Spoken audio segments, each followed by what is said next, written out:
J'ai voulu que cet ouvrage devienne une sorte de bréviaire et de viatique, une sorte de référence qui doit d'ailleurs être enrichie parce que je l'ai dit.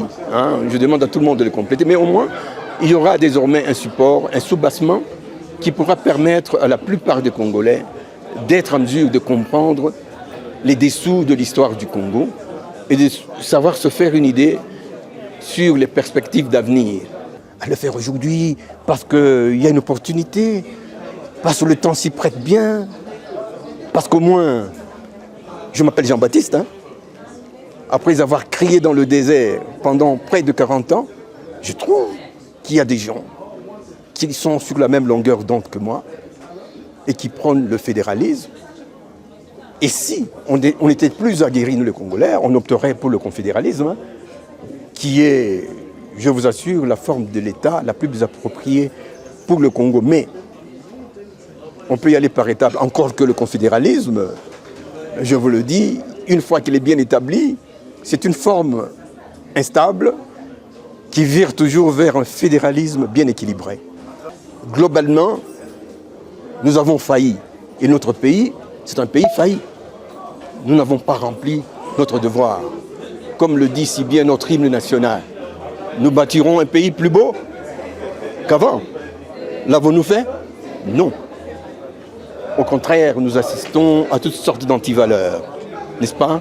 Nous assistons à la kleptocratie, nous assistons au tribalisme, à l'ethnisme, au népotisme, toutes antivaleurs qui tirent un pays vers le bas et qui ne permet et ne permettra jamais un développement harmonieux au bénéfice de toutes les communautés.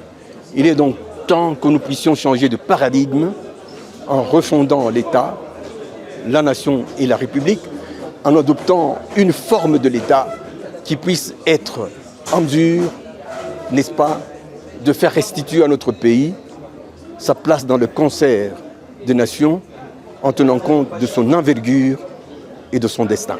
Tout le monde devrait s'en approprier de manière que nous puissions progressivement sensibiliser le peuple congolais parce que vous savez qu'il y a des gens qui sont montés au créneau pour vilipender le fédéralisme en disant que ce n'est pas le moment. Mais ce n'est pas le moment.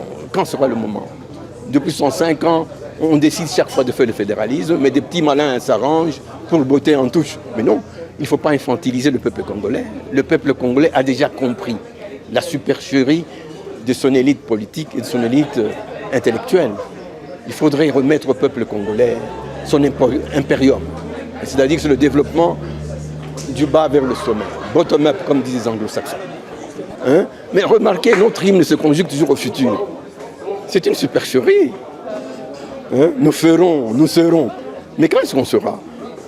Ce sera jusqu'à la parousie, jusqu'au retour du Christ. Non. Il faudrait que dès à présent, nous puissions travailler, n'est-ce pas, à remettre l'impérium, le pouvoir au peuple souverain pour qu'il puisse se développer à la base. Et ce sera le chemin de la méritocratie et de la redevabilité. Les gens qui n'aiment pas le fédéralisme, c'est parce qu'ils ne veulent jamais être redevables. Ils veulent voler, c'est la kleptocratie et dans l'impunité, comme vous le constatez aujourd'hui. C'est des centaines de millions de dollars qui valsent, sans qu'on le sache où ils vont. Non, il faudrait arrêter cela. Soyons sérieux pour une fois. Et nous nous connaissons fort bien depuis 60 ans.